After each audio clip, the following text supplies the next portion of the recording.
방탄소년단 BTS와 락밴드 콜드플레이가 합작한 곡 마이 유니버스가 미국 빌보드 메인 싱글 차트 1위로 진입했습니다. 네, 그런가 하면 넷플릭스 드라마 오징어 게임은 세계적인 열풍을 일으키고 있는데요. 그야말로 한류가 큰 바람을 불러오고 있습니다. 이 관련 내용들 하재근 문화평론가와 함께 짚어보겠습니다. 안녕하십니까? 안녕하세요. 네. 자, BTS의 마이 유니버스. 6번째 핫백 1위 곡이 됐습니다. 록밴드 콜드플레이와 합작한 곡인데 이렇게 그룹끼리 함께 부른 곡이 1위에 오른 건 상당히 이례적이라고 하더라고요. 예, 그룹끼리 함께 부른 노래가 빌보드 1위에 오른 것이 네. 빌보드 사상 최초라는 이야기도 나오고 있고 방탄소년단은 존재 자체가 최초니까 매 걸음걸음이 뭐만 했다 하면 다 최초가 되는 거거든요. 예. 거의 기록의 역사를 써내려가고 있는데 이번에도 정말 놀라운 것이 지난번 버터로 1위를 했었는데 그러니까요. 한 달 정도밖에 안 지났는데 또 1위를 한 거예요.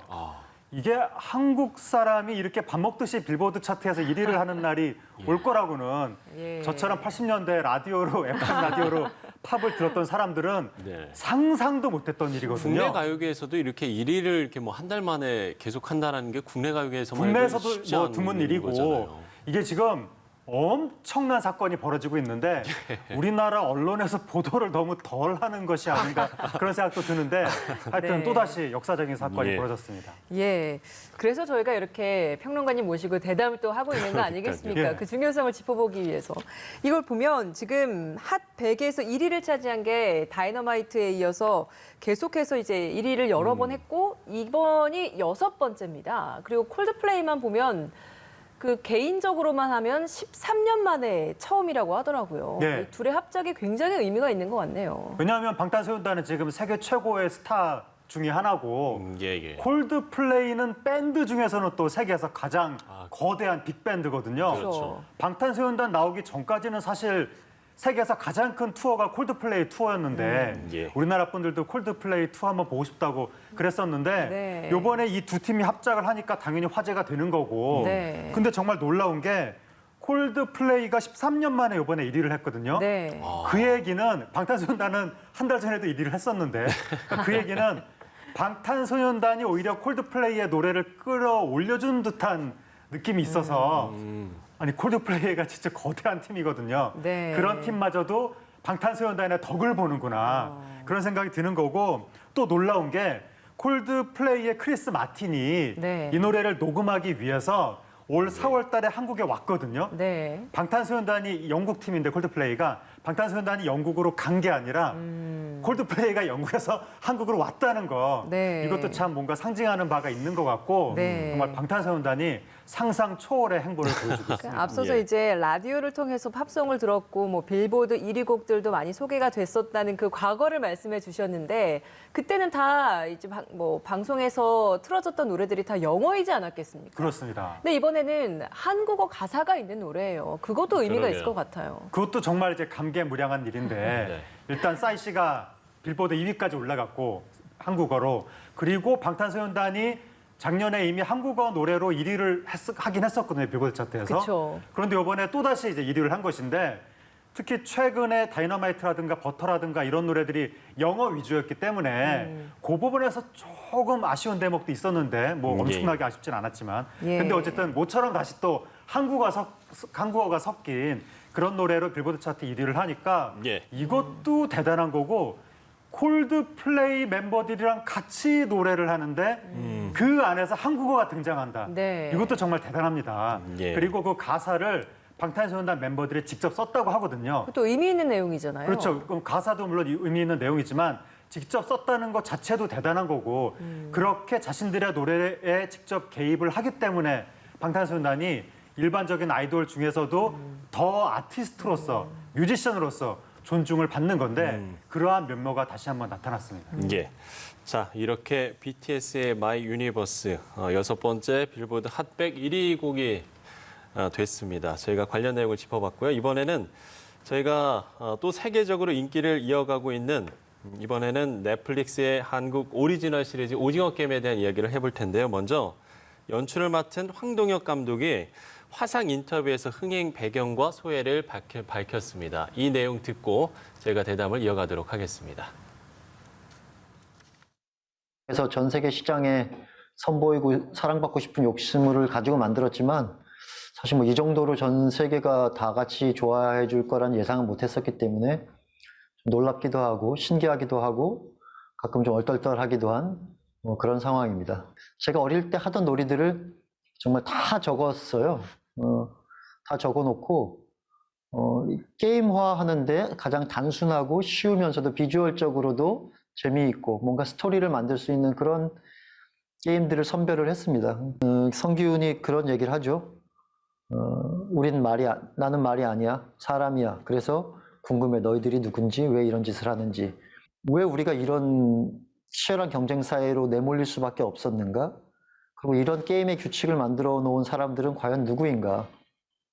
라는 질문을 던져봤으면 하는 생각이 있었어요. 어느 나라에서나 다 똑같이 벌어지고 있는 일이기 때문에 아마 전 세계적으로 공감을 많이 해주시는 것 같고 어린 시절에 되게 너무나 누구나 즐겁게 하던 단순한 게임들이라는 것이 주는 그런 흥미, 그런 요소들이 복합적으로 작용해서 전 세계적인 관심을 받는 것 같습니다. 비행기를 타지 않은 성기훈은 돌아서서 어떤 일을 하게 되는가, 뭐 이런 이야기들이 아마 시즌2에 담겨야 하겠죠. 뭐 어린 시절에 했던 놀이들이 너무 많기 때문에 무궁무진한 가능성이 열려 있는 것 같습니다. 네, 이렇게 황동혁 감독의 저희가 이야기를 들어봤고요. 그야말로 오징어 게임도 지금 전 세계에 열풍이 불고 있는 것 같아요. 근데 이게 다분히 한국적인 요소가 좀 많음에도 불구하고 이렇게 전 세계적으로 인기를 끌고 있는 이유가 있을까요? 한국적인 요소가 많음에도 불구하고가 아니라 네. 한국적인 요소가 많으니까 인기를 끄는 거죠.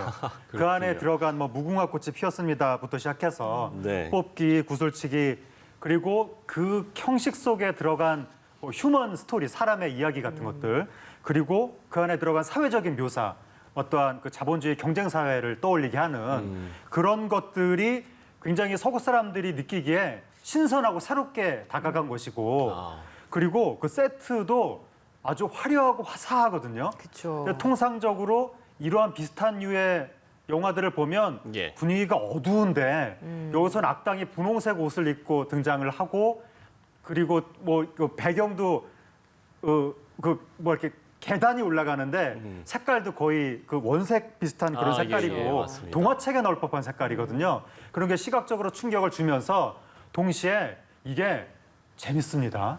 이렇게 재밌는 드라마가 흔하지 않거든요. 제가 이 드라마 중반 이후부터는 잠을 자야 되는데 잠을 안 자고 제가 이 드라마를 보고 있는 거예요. 예. 이런 드라마가 많지 않은데 그래서 그렇게 한국적인 새로운 요소와 재미 이런 것들이 결합이 되다 보니까 빅히트가 터진 것 같습니다. 그 생존 게임이라는 그런 소재를 가지고 만든 드라마나 영화는 사실 그동안 많았어요. 그렇죠. 이것도 큰 맥락에서는 생존 게임인 건데 네. 그런 기존에 있었던 다른 콘텐츠들과의 차별성이라고 한다면 어떤 게 있을까요? 그러니까 이 서구에 생존 게임이라는 장르의 팬들이 많고 예. 그들이 그 전부터 봐왔던 익숙했던 어떤 구조가 있는데 그 익숙함에서 이번에 오징어 게임이 약간 벗어난 거죠. 근데 완전히 벗어나면 또 너무 낯설게 되는데 완전히 벗어난 건 아니고 약간 벗어난 거예요. 그래서 약간의 새로움이 추가됐는데 그게 제가 방금 말씀드린 것처럼 한국적인 요소라든가 아니면 인간적인 스토리들 그것이 이제 서구 생존 게임 장르들을 보면 밑도 끝도 없이 막 사람들이 죽이고 이 사람들은 왜 이러나 막 그런 느낌이 드는데 오징어 게임을 보면 나름의 또 사연이 있고 그게 우리나라 관객들이 봤을 때는 또 심판가 이런 느낌을 받기도 했지만 서구 사람들이 봤을 때는 굉장히 새로웠다라는 것이고 이게 단순히 게임으로만 진행되는 것이 아니라 아까 말씀드린 것처럼 이 안에 사회적인 묘사가 있으니까 자본주의 경쟁 사회를 묘사하는 듯한 네. 그런 것들이 들어가다 보니까 예. 서구에서 데스게임 장르에 익숙했던 사람들이 오히려 더 이 작품에 열광하게 된 것 같습니다. 실제로 전 세계적으로 인기를 끌고 있다는 걸 보여주는 게 지금 뭐 프랑스 파리 같은 경우에는 체험관이 상당히 인기를 끌고 있고 미국에서는 이번 헬로윈 파티 때 그 오징어 게임 속의 참가자들이 입은 의상이라든지 마스크 이런 것들이 가장 인기 있는 코스튬이 될 것이다 이런 또 외신의 전망도 나오고 있더라고요. 예, 그러니까 이게 제가 아까 뭐 세트가 아주 강렬했다 그리고 특이했다 이런 장르의 영화에 비추어 봤을 때 예. 그리고 악당이 분홍색 옷을 입고 있다 이런 말씀 드렸었는데 지금 지금도 화면으로 화면으로 나오고 있네요. 있어요. 예, 저런 분홍색 옷 하며 저게 이제 파리의 예, 파리의 체험관을 앞에 만들었더니 그런 거죠. 수천 명이 와서 예, 예. 기다렸다는 거예요. 저기 들어가려고 하룻밤을 자면서 입장하려고 기다렸다는 사람도 있고.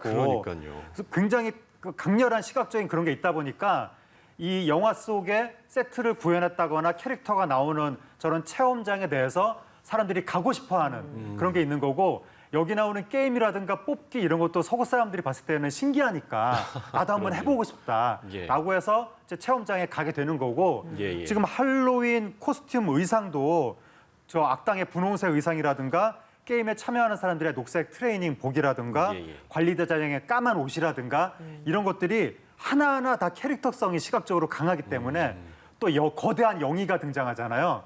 그러한 영희의 모습이라든가 이런 것들이 향후에 뭐 코스튬 의상일 수도 있고 아니면 캐릭터 인형일 수도 있고 피규어일 수도 있고 그러한 다양한 요소들로 예. 많이 아마 지구촌에서 사랑을 받을 것 같은데 네. 문제는 이 드라마가 그 이 제작진이 완전히 지금 그 이 저작권을 확보하지 못해가지고 계약할 때 그 제작비를 많이 지원받는 대신에 상당 부분 넘겨서 향후 추가 수입이 어떻게 될런지 그 부분은 안타깝지만 그런 또 뒷얘기도 어쨌든 있군요. 지구촌에서 인기는 상당히 많이 얻을 것 같습니다. 예. 네, 오징어 게임의 흥행 그리고 흥행 비결이 뭔지 분석을 해주셨는데 사실 넷플릭스 내에서 이제 우리나라 드라마 한국어로 나오는 이 드라마가 흥행한 게 오징어 게임뿐만이 아닙니다. 그 이전에 뭐 가장 최근만 해도 DP라는 드라마도 있었고 그리고 인간 수업, 스위트홈, 뭐 킹덤, 킹덤이 사실 거의 뭐 처음이지 않을까 넷플릭스 드라마 내에서는 뭐 이런 네. 생각도 드는데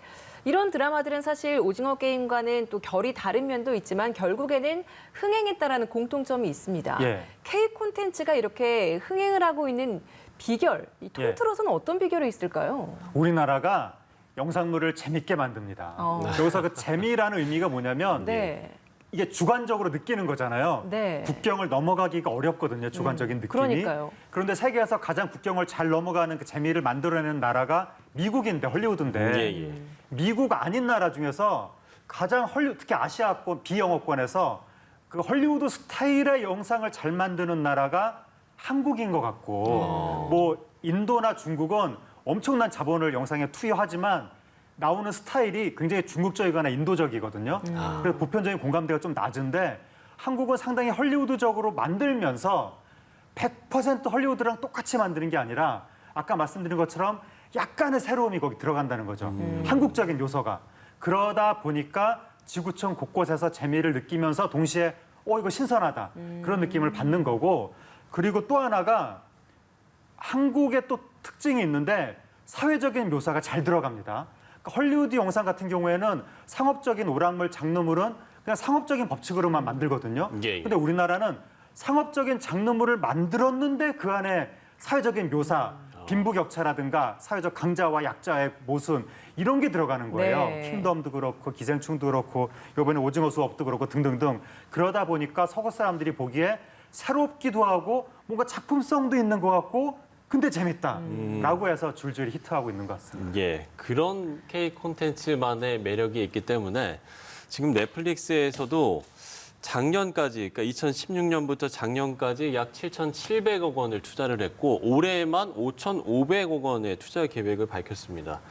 글쎄요, 끝으로 정말 이 앞으로의 파급력, K 콘텐츠의 파급력을 좀 어떻게 보시는지 이 부분도 전망을 해주시면 좋을 것 같아요. 지금 K 콘텐츠의 제작력, 경쟁력 이게 거의 확인이 되고 있거든요. 국제적으로 확인이 됐기 때문에 여기에 자본만 더 투여된다면 충분히 좋은 작품들이 더 나오지 않을까라고 기대가 되는데 예, 예. 지금 국제 굴지의 세계적인 OTT 업체 두 군데가 동시에 한국 시장에 투자할 기세를 보이고 있고 우리 국내 OTT 업체들도 엄청난 투자 계획을 밝혔거든요. 예. 예. 이러면 당분간 우리나라 드라마 영상업계에는 상당한 자본이 투하될 것이고 콘텐츠가 많아질 것 같습니다.